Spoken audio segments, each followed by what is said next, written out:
Juan Carlos Monedero, cofundador de Podemos, acusado de acoso sexual. Veámoslo. Esta semana, otro muy destacado fundador de Podemos, Juan Carlos Monedero, ha sido acusado públicamente de acoso sexual.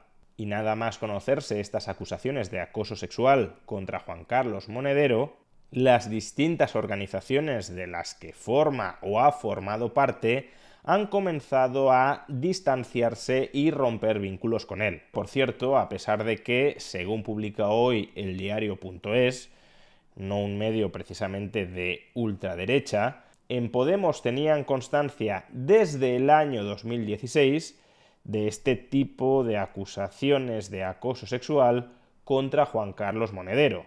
Conocen esas acusaciones en 2016, pero no rompen puentes con Juan Carlos Monedero hasta el año 2023. Pues bien, como ya sucediera con Íñigo Errejón, creo que este caso merece de varias reflexiones. La primera, que hemos terminado normalizando, que acusaciones que quizá ni siquiera sean constitutivas de delito, o que, aun siendo potencialmente constitutivas de delito, no han sido objeto de condena firme por un tribunal, hemos terminado normalizando que esas acusaciones, que bien podrían ser falsas o exageradas en contra de una persona, sirvan para decretar la muerte civil de esa persona. Juan Carlos Monedero se expone a perder su trabajo en la Universidad Complutense de Madrid. Ha sido excluido de sus colaboraciones periodísticas en el diario Público. Y también, según se nos dice, ha sido expulsado del partido político que ayudó a fundar. Vamos, que de momento solo le queda la tiranía chavista venezolana, y ya veremos por cuánto tiempo. Por tanto, basta con que una mujer o varias mujeres acusen a un hombre de haberlas agredido sexualmente, aún sin necesidad de demostrar que están diciendo la verdad, para que gran parte de la sociedad, no sé si toda la sociedad, pero sí gran parte de la sociedad, termine condenando al ostracismo a ese hombre. Y eso, en el mejor de los casos, constituye una sanción extrapenal adicional a la sanción penal que le correspondería si esos hechos denunciados se confirman a través de un procedimiento penal garantista, pero es que en el peor de los casos, en caso de que esos hechos no sean ciertos, o sean ciertos pero no constitutivos de delito, se le estaría imponiendo a Juan Carlos Monedero una sanción extrapenal sin que realmente sea merecedor de ella. Por supuesto, y en segundo lugar, la hoguera en la que ahora están quemando públicamente a Juan Carlos Monedero es una hoguera que el propio Juan Carlos Monedero contribuyó a avivar. La revolución termina devorando a sus hijos, y este es un ejemplo más de ello. Sin embargo, y en tercer lugar, de todo este escabroso asunto, no solo sale salpicado Juan Carlos Monedero, sino también la plana mayor de Podemos. Si encontramos dirigentes políticos que han mandado en este país y que han conseguido aprobar leyes infames en este país que consolidan esa indefensión jurídica. Me estoy refiriendo, por ejemplo, a Pablo Iglesias, a Irene Montero, a Ione Belarra o a Ángela Rodríguez Pam. Y en este caso, la hipocresía entre lo que hacen en privado y lo que mandatan hacer en público resulta mucho más escandalosa y ominosa. Empecemos, por ejemplo, con Ione Belarra, exministra de Derechos Sociales y Agenda 2030 y actual secretaria general de Podemos. A Ione Belarra le han preguntado que si Podemos tenía constancia de esas acusaciones de acoso sexual contra Monedero en septiembre del año 2023, ¿por qué no las hizo públicas? ¿Por qué formalmente se apartó a Juan Carlos Monedero de cualquier relación con el partido, pero no se manifestó públicamente que Juan Carlos Monedero había sido acusado de acoso sexual por mujeres dentro de la organización de Podemos? Y la respuesta que da Ione Belarra no es que lo ocultaron para proteger el buen nombre del partido, sino que lo ocultaron para proteger a las víctimas. siendo un militante raso, digamos, de Podemos. En el momento en el que tuvimos conocimiento de esas denuncias, se actuó inmediatamente, se activaron todos los protocolos y se hizo lo que creo que además... Bueno, pues creo que tienen que hacer ustedes una reflexión, porque creo que aquí las víctimas se están quedando en un segundo plano, no se está teniendo en cuenta a las víctimas. Nosotras les hemos dado la máxima prioridad, las víctimas nos pidieron anonimato, nos pidieron discreción y en ese sentido lo que nos pidieron más fehacientemente, que era que se le apartara de las actividades públicas del partido, se hizo inmediatamente desde el momento en el que tuvimos conocimiento de las denuncias. Desde luego no es incompatible mantener el anonimato de las denunciantes con declarar públicamente que Juan Carlos Monedero ha sido acusado anónimamente dentro de Podemos por acoso sexual.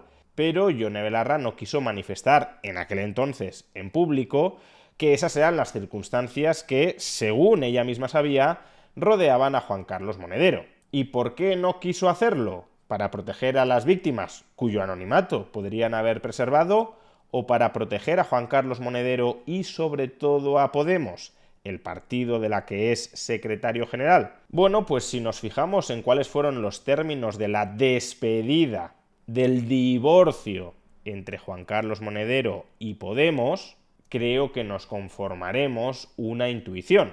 14 de septiembre de 2023, tuit de Juan Carlos Monedero. Saludos a todas y todos. Os anuncio que, de acuerdo con la secretaria general de Podemos, Yone Belarra, he dejado de ser presidente de la Fundación República y Democracia. Monedero continúa con su tuit, pero lo relevante es la respuesta que le da Yone Belarra a una persona que supuestamente ha sido apartada del partido por acusaciones de acoso sexual. No sé si este es el típico mensaje que se le escribe a una persona que sospechas que ha cometido acoso sexual contra mujeres dentro de Podemos. Y de hecho, fijaos en lo nerviosa que se pone Yone Belarra cuando le preguntan precisamente por este tuit. ¿Por qué despidió de manera tan afectuosa a Juan Carlos Monedero cuando abandonó o se hizo público que abandonaba la fundación, si ya se conocían esas denuncias? Insisto, creo que despedir a algo... y me molesta particularmente porque se han dicho auténticas barbaridades en estos días en los medios de comunicación. Creo, insisto, que tenéis que hacer una reflexión sobre cómo se hace el tratamiento mediático de casos como este. Insisto, despedir a alguien con honores es hacerle portavoz parlamentario y meterle en las listas. Nosotras apartamos a Juan Carlos Monedero en el momento en el que tuvimos conocimiento, a pesar de que ya no tenía ningún cargo orgánico ni tenía ninguna responsabilidad en la Fundación de Podemos. Hicimos lo que teníamos que hacer y lo volveríamos a hacer todas las veces que sea necesario. Corazón morado a un acusado por acoso sexual, pero quienes tienen que reflexionar son los medios de comunicación. Juan Carlos Monedero continuó colaborando activamente en el Canal Red del fundador de Podemos y dirigente máximo del partido, Pablo Iglesias. No fue hasta enero de 2024 y por discrepancias estratégicas sobre el entendimiento entre Podemos y Sumar, cuando Juan Carlos Monedero terminó abandonando Canal Red. Vamos, que se nos dice que Podemos expulsó del partido a Juan Carlos Monedero en septiembre de 2023 porque pesaban sobre él acusaciones de acoso sexual, pero semejante expulsión, por lo visto, no era incompatible con que Juan Carlos Monedero siguiera trabajando activamente en el órgano de propaganda de Podemos, Canal Red. Y nuevamente el tono de Iglesias en esa despedida no parece el propio que dirigiría contra un acosador sexual. El tuit de Monedero fue el siguiente. Queridos y queridas desobedientes, esta semana dejó de emitirse En la Frontera en Canal Red. Los responsables del canal quieren reforzar su línea ideológica y es evidente que mis desobedientes gafas de Lennon desenfocan en ese objetivo.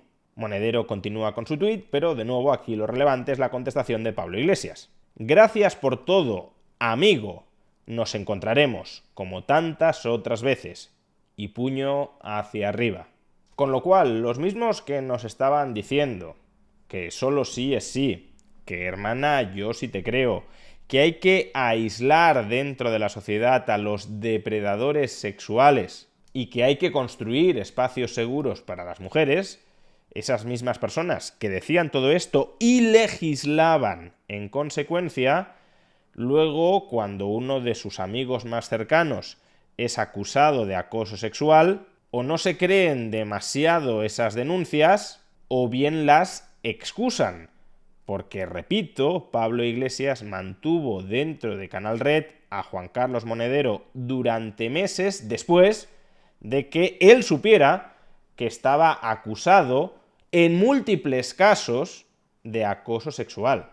¿Hasta qué punto, en consecuencia, Canal Red constituía un espacio seguro para las mujeres teniendo a Juan Carlos Monedero dentro? ¿O es que todo este discurso de solo sí es sí y hermana yo sí te creo solo vale para la plebe, pero no para los tribunos de la plebe?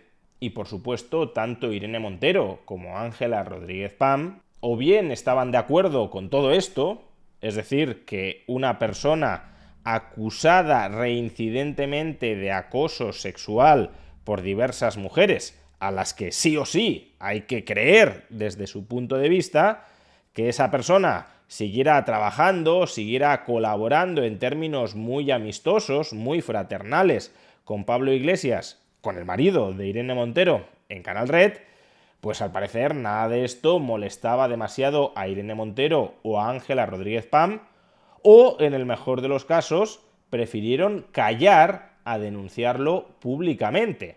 Cuando se trata de legislar arteramente y de imponer a través de la ley su visión ideológica a todo el mundo, no son tan modositas y comedidas. Ahora bien, cuando se trata de actuar en consecuencia, en coherencia con su supuesta visión moral del mundo, entonces caen abiertamente en la hipocresía. Vicios privados que impostan como virtudes públicas. Y ese es justamente uno de los problemas, que estamos en manos de una caterva de hipócritas que no tienen ningún reparo moral en reprimir las libertades de los ciudadanos para hacer avanzar su agenda ideológica, una agenda ideológica que luego pisotean y embarran dentro de su propia casa.